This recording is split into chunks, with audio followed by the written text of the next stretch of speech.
নমস্কাৰ, মই প্ৰিয়াংকই আপোনালোকলৈ নতুন এটা ভিডিঅ'লৈ স্বাগতম জনাইছোঁ। জুবিন গাৰ্গ বুলি ক'লে আজি হয়তো মই নতুনকৈ কোৱাৰ প্ৰয়োজনবোধ নিশ্চয় নহ'ব। জুবিন গাৰ্গ বুলি ক'লে সকলোৱে জানে বা বুজি আহিছে। সেই জুবিন গাৰ্গৰ কণ্ঠৰ তুলিকাত সকলোকে মুগ্ধ কৰিব পাৰে। তেওঁ অসমৰ এক সম্পদ, অসমৰে নহয় ভাৰতবৰ্ষৰ ইমূৰ পৰা সিমূৰলৈ তেওঁ এক সম্পদস্বৰূপ। গতিকে এনে এজন ব্যক্তি যি ব্যক্তি কণ্ঠৰ তুলিকাত সকলোকে মুগ্ধ কৰিব পাৰে।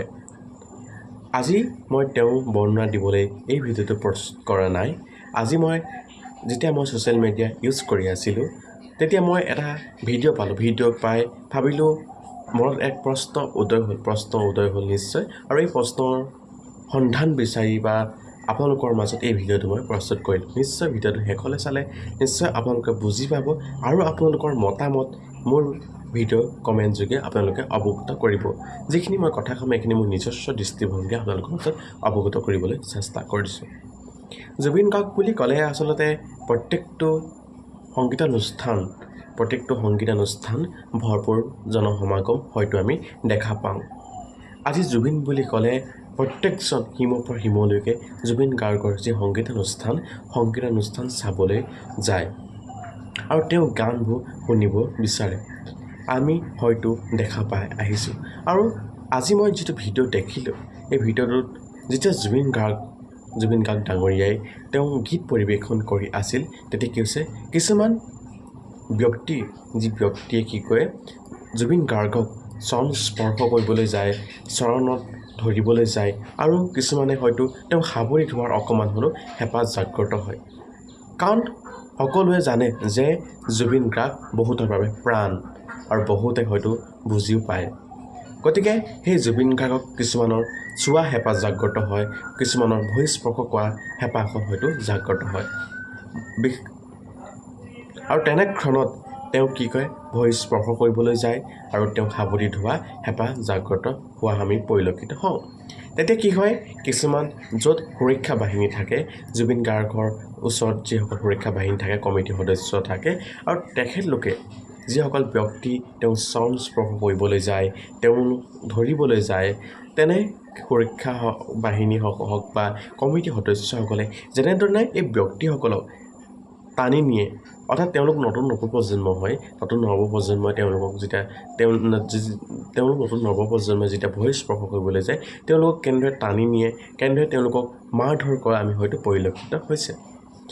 যেনেদৰে তেওঁলোকক যে মাৰপিট কৰি পানি মঞ্চৰ পৰা নমাই দিয়ে, তেওঁলোকে যে কিবা চুৰ কৰিবলৈ আহিছে, জুবিন গাৰ্গ ডাঙৰীয়াক যে আঘাত কৰিবলৈ আহিছে, তেনেধৰণে তেওঁলোকে ব্যৱহাৰ হয়তো কৰা পৰিলক্ষিত হৈছে।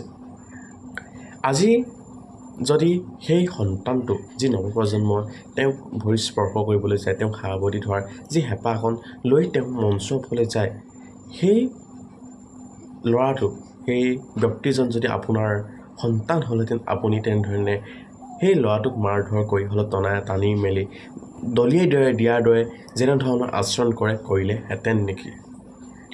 কাৰণ সকলোৱে জানে জুবিন গাৰ্গ সকলোৱে হিয়া আমঠু জুবিন গাৰ্গ ডাঙৰীয়া।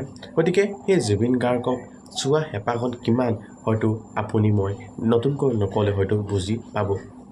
মই কোৱাৰ কথাটো এইটোৱে যে নিয়ম অনুসাৰে জুবিন গাৰ্গ ডাঙৰীয়াক যিসকল ব্যক্তিয়ে স্পৰ্শ কৰিব বিচাৰে, যিয়ে সাৱটি ধৰিবলৈ অকণমান হেঁপাহ জাগ্ৰত কৰে, তেখেতলোকক নিয়ম অনুসাৰে সাৱটি ধৰিবলৈ দিব কি নোৱাৰে নেকি? নে তেওঁলোকক স্পৰ্শ কৰিবলৈ দিব নোৱাৰে নেকি? তেওঁক ভৰিত চুবলৈ বিচাৰে, তেওঁক ভগৱানৰ দৰে কিছুমানে গণ্য কৰে, তেনে ব্যক্তিক ভৰি স্পৰ্শ কৰিবলৈ দিয়াটো প্ৰয়োজনবোধ নহয় নেকি?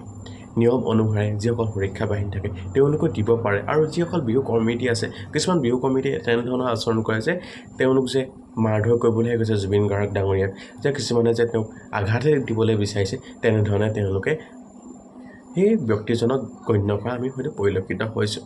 গতিকে ভাবিছোঁ জুবিন গাৰ্গ ডাঙৰীয়া সকলোৱে প্ৰাণ, সকলোৱে হিয়াৰ আমঠু, তেনেধৰণৰ আচৰণবিলাক আচলতে হ'ব নালাগে।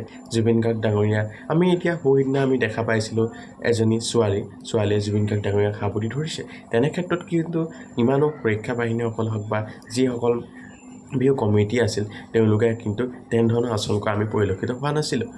আৰু ল'ৰাটোৰ ক্ষেত্ৰত যে তেনেধৰণৰ আচৰণ কৰে আচলতে প্ৰত্যেকজন ল'ৰা যে বেয়া হ'ব তেনেকুৱা কোনো কথা নাই প্ৰত্যেকজনে যে মদ খাব তেনেকুৱা ধৰণৰ কথা নাই প্ৰত্যেকজনে যে সুৰাপান কৰিব তেনেধৰণৰ কথা নাই গতিকে মই ভাবোঁ মোৰ যদি কেতিয়াবা যদি জুবিন গাৰ্গ ডাঙৰীয়াৰ ওচৰ পাছোৱা হেঁপাহ জাগ্ৰত হয় মই যদি তেওঁক যদি ভৰি স্পৰ্শ কৰা যদি হেঁপাহ এখন যদি থাকে মই যদি মঞ্চৰ ওপৰত গৈ তেওঁক যদি ভৰি স্পৰ্শ কৰিবলৈ যাওঁ মোকতো তেওঁলোকে দলিয়াই দিব চেষ্টা কৰিব বা তেওঁলোকে মাৰধৰ কৰি মোক মঞ্চৰ পৰা নমাই অনাটো তেওঁলোকে বিচাৰিব গতিকে মই ভাবোঁ কিছুমান আমি ঠাই সময় বিশেষে কিছুমান আমি আচলতে কৰিব নালাগে বুলি মই ভাবিছোঁ যিখিনি মই কথা কৈছোঁ মোৰ নিজস্ব দৃষ্টিভংগীৰ ফালৰ পৰা মই অৱগত কৰিছোঁ এইখিনি সকলোৱে নিজস্ব মত আৰু মই ভাবিছোঁ যে নিয়ম অনুসাৰে তেওঁ চৰণ স্পৰ্শ কৰিবলৈ বিচাৰিছে তেওঁ চৰণ স্পৰ্শ কৰাত কোনো আপত্তি হ'ব নালাগে যদি জুবিন গাৰ্গ ডাঙৰীয়াই যদি বিচাৰে যদি তেওঁক যদি বিচাৰে সাৱৰি ধৰিবলৈ হেঁপাহ জাগ্ৰত কৰে জুবিন গাৰ্গ ডাঙৰীয়াই যদি বিচাৰে তেওঁক সাৱৰি ধৰিবলৈ